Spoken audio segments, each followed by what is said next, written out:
Hi friends, welcome back to tea zone channel. Indira Gandhi national tribal university ద్వారా మనకి వివిధ రకాల నాన్ టీచింగ్ పోస్టులకు సంబంధించినటువంటి జాబ్ నోటిఫికేషన్ అనేది రిలీజ్ చేయడం జరిగింది. సో ఈ నోటిఫికేషన్ ద్వారా వివిధ రకాల నాన్ టీచింగ్ పోస్టులను భర్తీ చేయడం జరుగుతూ ఉంది. సో ఈ పోస్టులకి ఇండియన్ నేషనల్ సిటిజన్స్ ఎవరైనా, మేల్ అండ్ ఫీమేల్ క్యాండిడేట్స్ ఎవరైనా అప్లై చేసుకోవడానికి అర్హత ఉంది.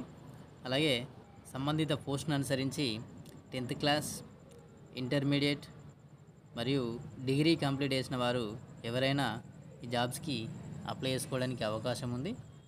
ఇక ఈ జాబ్ నోటిఫికేషన్ సంబంధించినటువంటి మరిన్ని వివరాలు లైక్ ఇంపార్టెంట్ డేట్స్ కావచ్చు, అలాగే శాలరీ డీటెయిల్స్ కావచ్చు, ఎడ్యుకేషన్ క్వాలిఫికేషన్ కావచ్చు, తదితర వివరాలన్నీ ఈ వీడియో ద్వారా తెలుసుకున్నటువంటి ప్రయత్నం చేద్దాం.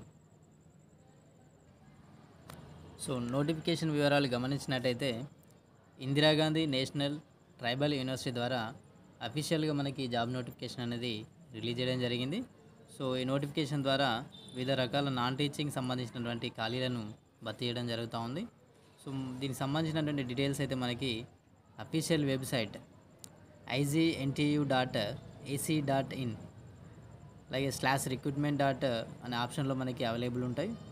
సో ఇక ఆన్లైన్లో అప్లికేషన్ అనేది మనకి 14th మార్చ్ నుంచి స్టార్ట్ అయింది ఆన్లైన్లో అప్లై చేసుకోవడానికి. అలాగే లాస్ట్ డేట్ గమనించినట్టయితే మనకి 14th ఏప్రిల్ వరకు ఆన్లైన్లో అప్లై చేసుకోవడానికి అవకాశం ఉంది. సో పోస్టుల వారీగా వివరాలు గమనించినట్టయితే UDC, stenographer, laboratory assistant, LDC, Hindi typist, multitasking staff, laboratory attendant, అలాగే లైబ్రరీ అటెండెంట్కి సంబంధించినటువంటి జాబ్స్ని ఫిల్ చేయడం జరుగుతూ ఉంది. ఇక పే స్కేల్ లెవెల్ 4 ప్రకారం మనకి అప్పర్ డివిజన్ క్లర్క్స్ జాబ్ సంబంధించినటువంటి పే స్కేల్ గమనించినట్టయితే 25,500 నుంచి 81,100 వరకు పే స్కేల్ అనేది ఉంది. సో దాదాపుగా 35,000 వరకు మనకి బేసిక్ శాలరీ వచ్చేటువంటి అవకాశం ఉంటుంది. సో ఈ పోస్టులు వచ్చేసి మనకి 3 అవైలబుల్ ఉన్నాయి వేకెన్సీ పోస్ట్ వచ్చేసి. అలాగే స్టెనోగ్రాఫర్ సంబంధించినటువంటి పోస్ట్ గమనించినట్టయితే ఒక పోస్ట్ మనకి అవకాశం ఉంది అప్లై చేసుకోవడానికి. శాలరీ మాత్రం యూడీసీ లాగానే పే స్కేల్ అనేది ఉండడం జరుగుతుంది. దాదాపు 35,000 పైన శాలరీ పొందేటువంటి అవకాశం ఉంటుంది. సో అలాగే ల్యాబొరేటరీ అసిస్టెంట్ కూడా మనకి 5 వేకెన్సీస్ ఉన్నాయి. ఇది కూడా లెవెల్ 4 జాబ్ సంబంధించింది. సో దీనికి కూడా మనకి శాలరీ వచ్చేసి 35,000 బేసిక్ శాలరీ పొందేటువంటి అవకాశం ఉంటుంది. సో లెవెల్ 2 కేటగిరీకి చెందినటువంటి జాబ్స్ లోయర్ డివిజన్ క్లర్క్, అలాగే Hindi typist. Lower division clerk jobs వచ్చేసి మనకి 6 వేకెన్సీస్ అవైలబుల్ ఉన్నాయి. అలాగే హిందీ టైపిస్ట్ వేకెన్సీ వచ్చేసి 1 పోస్ట్ అవైలబుల్ ఉంది. సో ఇక శాలరీ డీటెయిల్స్ గమనించినట్టయితే మనకి 19,900 నుంచి 63,200 వరకు పే స్కేల్ అనేది ఉంది. సో అంటే దాదాపు బేసిక్ శాలరీ వచ్చేసి మనకి ఇతర అలవెన్స్లు అన్నీ కలుపుకొని 30,000 బేసిక్ శాలరీ పొందేటువంటి అవకాశం ఉంటుంది ఈ లెవెల్ 2 పోస్ట్కి. అలాగే మల్టీ టాస్కింగ్ స్టాఫ్ మరియు ల్యాబొరేటరీ అటెండెంట్ 2 రకాల కేటగిరీ ఉన్నాయి. సో అలాగే లైబ్రరీ అటెండెంట్ కూడా ఉంది. ఇవన్నీ లెవెల్ 1 కేటగిరీ జాబ్స్. సో వీటికి పే స్కేల్ గమనించినట్టయితే 18,000 నుంచి 56,900 వరకు పే స్కేల్ ఉంది. అంటే బేసిక్ శాలరీ వచ్చేసి మనకు 28,000 పొందేటువంటి అవకాశం ఉంటుంది. సో ఇక ఎడ్యుకేషన్ క్వాలిఫికేషన్ గమనించినట్టయితే అప్పర్ డివిజన్ క్లర్క్ సంబంధించినటువంటి ఎడ్యుకేషన్ క్వాలిఫికేషన్ గమనించినట్టయితే మనకి ఎనీ డిగ్రీ కంప్లీట్ చేసినటువంటి క్యాండిడేట్స్ ఎవరైనా ఈ జాబ్కి అప్లై చేసుకోవచ్చు. అలాగే దాంతోపాటు 2 years వర్క్ ఎక్స్పీరియన్స్ కూడా అడగడం జరిగింది. అది కూడా లోయర్ డివిజన్ క్లర్క్ పనిచేసినట్టు అనుభవం ఉండాలి. సో 2 yearsగా మనకి లోయర్ డివిజన్ క్లర్క్ పనిచేసినటువంటి అనుభవం ఉండాలి. అది కూడా సెంట్రల్ గవర్నమెంట్ కావచ్చు, స్టేట్ గవర్నమెంట్ సంబంధించినటువంటి ఆర్గనైజేషన్లో వర్క్ ఎక్స్పీరియన్స్ అయితే అడగడం జరుగుతూ ఉంది. సో దాంతోపాటు కంప్యూటర్ నాలెడ్జ్ సంబంధించినటువంటి టైపింగ్ స్కిల్స్ సంబంధించి ఇంగ్లీష్లో 35 words per minute typing speed ఉండాలి, లేదా హిందీలో 30 words per minute typing speed అయితే వచ్చి ఉండాలి. దాంతోపాటు ప్రొఫిషియన్సీ ఇన్ కంప్యూటర్ ఆపరేషన్స్, ఇంకా చిన్న కంప్యూటర్ సంబంధించినటువంటి టెక్నికల్ నాలెడ్జ్ కూడా అవసరం ఉందని చెప్పేసి అయితే నోటిఫికేషన్లు ఇవ్వడం జరిగింది. ఇక స్టెనోగ్రాఫర్ సంబంధించినటువంటి పోస్ట్‌కి సంబంధించి ఎడ్యుకేషన్ క్వాలిఫికేషన్ గమనించినట్టయితే ఎనీ బ్యాచిలర్ డిగ్రీ కంప్లీట్ చేసినటువంటి క్యాండిడేట్స్ ఎవరైనా అప్లై చేసుకోవచ్చు. అలాగే స్టెనోగ్రఫీలో ఇంగ్లీష్ లేదా హిందీలో minimum speed of 80 words per minute ఉండాలి టైపింగ్ స్పీడ్ వచ్చేసి. దాంతోపాటు ప్రొఫిషియన్సీ ఇన్ టైపింగ్ ఇంగ్లీష్ లేదా హిందీలో 35 లేదంటే 30 వర్డ్స్ పర్ మినిట్ అయితే టైపింగ్ స్పీడ్ అయితే ఉండాలి. దాంతోపాటు కంప్యూటర్ సంబంధించినటువంటి నాలెడ్జ్ అయితే కంపల్సరీ ఉండాలని చెప్పేసి ఇవ్వడం జరిగింది. సో ఇక డిజైరబుల్ క్వాలిఫికేషన్ గమనించినట్టయితే proficiency in English and good communication skills అయితే ఇవ్వడం జరిగింది. అండ్ ఇంగ్లీష్లో మంచి కమ్యూనికేషన్ స్కిల్స్ ఉన్నటువంటి నాలెడ్జ్ అయితే ఉండాలని చెప్పేసి ఇవ్వడం జరిగింది. సో ఇక స్కిల్ టెస్ట్ కండక్ట్ చేయడం జరుగుతుంది. ఈ పోస్ట్కి సంబంధించి డిక్టేషన్ ఉంటుంది. 10 మినిట్స్లో 80 వర్డ్స్ పర్ మినిట్ టైపింగ్ చేసేయాలి. ట్రాన్స్క్రిప్షన్ ఉంటుంది. అది కూడా 50 మినిట్స్ ఇంగ్లీష్ లేదా 65 మినిట్స్ హిందీ సంబంధించినటువంటి స్కిల్ టెస్ట్ అయితే కండక్ట్ చేయడం జరుగుతుంది ఈ పోస్ట్కి సంబంధించి. ఇక ల్యాబొరేటరీ అసిస్టెంట్ సంబంధించినటువంటి పోస్ట్ సంబంధించి ఎడ్యుకేషన్ క్వాలిఫికేషన్ గమనించినట్టయితే ఈ పోస్ట్ కూడా ఎనీ డిగ్రీ కంప్లీట్ చేసినటువంటి క్యాండిడేట్స్ ఎవరైనా అప్లై చేసుకోవచ్చు. 2 years of working and maintenance experience in scientific instruments in the laboratory. So ఈ పోస్ట్కి సంబంధించి 2 ఇయర్స్ ఎక్స్పీరియన్స్ అడగడం జరుగుతుంది. దాంతోపాటు experience should be in universities లేదంటే సెంట్రల్ గవర్నమెంట్ సంబంధించి స్టేట్ గవర్నమెంట్ సంబంధించినటువంటి అలాగే పబ్లిక్ సెక్టర్ యూనియన్ పిఎస్సికి సంబంధించినటువంటి అటానమస్ బాడీలో కావచ్చు ప్రైవేట్ ఆర్గనైజేషన్లో కావచ్చు పేరున్నటువంటి ప్రైవేట్ ఆర్గనైజేషన్లో పర్లేదు వర్క్ ఎక్స్పీరియన్స్ అయితే ఉండాలని చెప్పేసి అయితే ఇవ్వడం జరిగింది. 2 ఇయర్స్ వర్క్ ఎక్స్పీరియన్స్ ఉండాలి. అలాగే దాంతోపాటు ఎనీ డిగ్రీ కంప్లీట్ చేసినటువంటి క్యాండిడేట్స్ ఈ పోస్ట్కి అప్లై చేసుకోవడానికి అర్హత ఉంటుంది. సో ఇక లోయర్ డివిజన్ క్లర్క్ సంబంధించినటువంటి పోస్ట్ ఎడ్యుకేషన్ క్వాలిఫికేషన్ డీటెయిల్స్ గమనించినట్టయితే bachelor degree from any recognised institute అంటే ఎనీ డిగ్రీ కంప్లీట్ చేసినటువంటి క్యాండిడేట్స్ అప్లై చేసుకోవచ్చు. దాంతోపాటు ఇంగ్లీష్ టైపింగ్ స్పీడ్ వచ్చేసి 35 వర్డ్స్ పర్ మినిట్ ఉండాలి.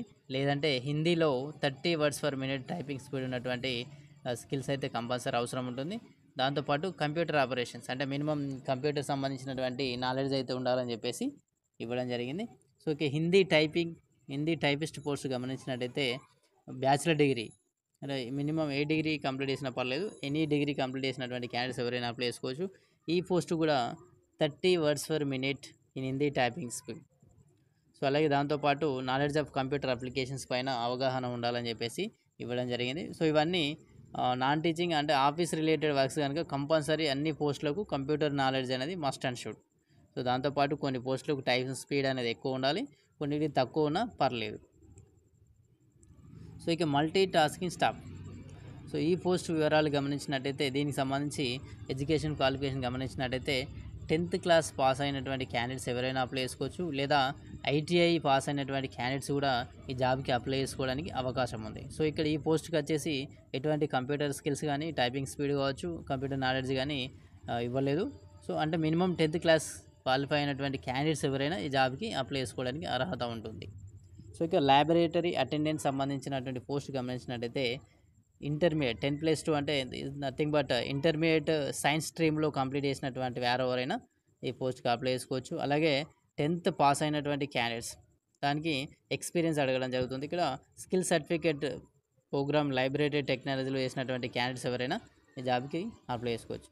ఇంటర్మీడియట్ సైన్స్ స్ట్రీమ్ వాళ్ళైనా అప్లై చేసుకోవచ్చు. లేదంటే 10th క్లాస్ ఉండి skill certificate programme in laboratory technology సంబంధించినటువంటి సర్టిఫికేట్ ఉన్నట్టయితే కూడా ఈ జాబ్కి అప్లై చేసుకోవడానికి అర్హత ఉంటుంది. సో ఇక లైబ్రరీ అటెండెంట్ పోస్ట్ సంబంధించినటువంటి వివరాలు గమనించినట్టయితే ఇంటర్మీడియట్ లేదా దానికి ఈక్వలెంట్ ఎడ్యుకేషన్ ఉన్నటువంటి క్వాలిఫికేషన్ ఎవరైనా అప్లై చేసుకోవచ్చు.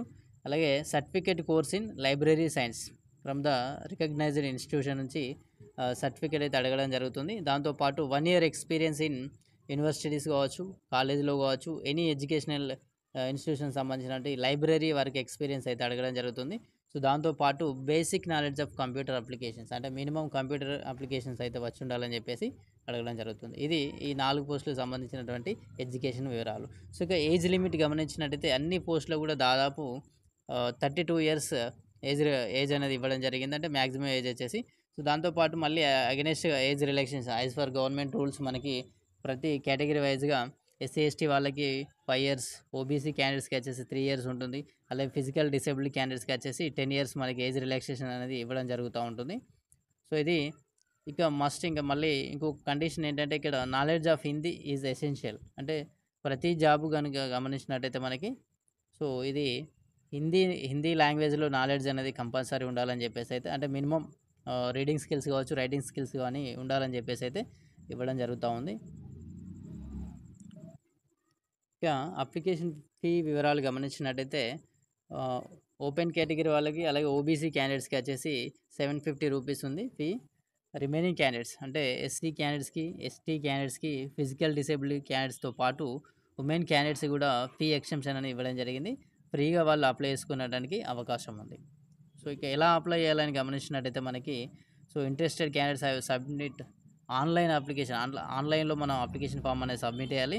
దాంతో పాటు self attested copies of certificates అంటే మనకు అదర్ సర్టిఫికేట్స్ ఏదైతే పోస్ట్‌కి సంబంధించినటువంటి రిక్వైర్డ్ సర్టిఫికేట్స్ ఉన్నాయో ఎక్స్‌పీరియన్స్ సర్టిఫికేట్స్ కావచ్చు, క్యాస్ట్ రిలేటెడ్ కావచ్చు, అన్ని డాక్యుమెంట్స్ అన్నీ ఆన్‌లైన్ అప్లికేషన్‌తో పాటు మనకి హార్డ్ కాపీ అయితే మనం సబ్మిట్ చేయాల్సి ఉంటుంది. ఈ కింది అడ్రస్‌కి అంటే to the recruitment cell, Indira Gandhi national tribal university, ల్ లాల్‌పూర్, అమరకాంతక్ డిస్ట్రిక్ట్ అన్పూర్, మధ్యప్రదేశ్ సంబంధించినటువంటి అడ్రస్‌కి సెండ్ చేయాలి. సో, అది కూడా లాస్ట్ డేట్ మనకి అంటే 14th ఏప్రిల్ నుంచి మళ్ళీ 14 డేస్ గనక తీసుకున్నట్టయితే 28th ఏప్రిల్ వరకు రీచ్ అయ్యేటట్టు ఈ అడ్రస్‌కి అయితే సెండ్ చేయాల్సి ఉంటుంది. అంటే లాస్ట్ డేట్ నుంచి మనకి 14 డేస్ అయితే టైం ఇవ్వడం జరిగింది గనక 28th ఏప్రిల్‌లోగా అక్కడికి మన యొక్క సర్టిఫికేట్స్ మరియు ఆన్‌లైన్ అప్లికేషన్ ఫామ్ అనేది రీచ్ అయ్యే విధంగా మనం పోస్ట్ చేయాల్సి ఉంటుంది. సో, దాంతో పాటు క్యాండిడేట్స్ ఫిల్ చేసేటప్పుడు compulsory valid personal email ID ఇవ్వాలని చెప్పేసి ఉంది. సో, ఎందుకంటే ఈ ఎగ్జామ్ సంబంధించినటువంటి ఫర్దర్ ఇన్ఫర్మేషన్ అంటే ఎగ్జామినేషన్ కండక్ట్ చేసేటువంటి మరిన్ని డీటెయిల్స్ అయితే మీకు మెయిల్ చేయడం జరుగుతుందని చెప్పేసి అయితే క్లియర్‌గా ఇవ్వడం జరిగింది. అందుకే కరెక్ట్ మెయిల్ ఐడీ అనేది ఇవ్వండి. సో, అప్లికేషన్ ఎంటర్ చేసే టైంలో సో, ఇక ఇంకేమైనా డౌట్స్ ఉన్నట్టయితే అంటే అప్లికేషన్ ఫామ్ ఫిల్ చేసేటప్పుడు ఎనీ క్వరీస్ ఇట్లా మనకి రైజ్ అయినట్టయితే ఈ ఈమెయిల్ ఐడికి మనం కాంటాక్ట్ అవ్వచ్చు. recruitment@igNTU.ac.in అనే ఈమెయిల్ ఐడికి మనం మన యొక్క క్వరీస్‌ని మెయిల్ చేయొచ్చు. సో, దానికి సంబంధించి వాళ్ళ నుంచి మనకి ఆన్సర్ అనేది ఎక్స్‌పెక్ట్ చేసుకోవచ్చు.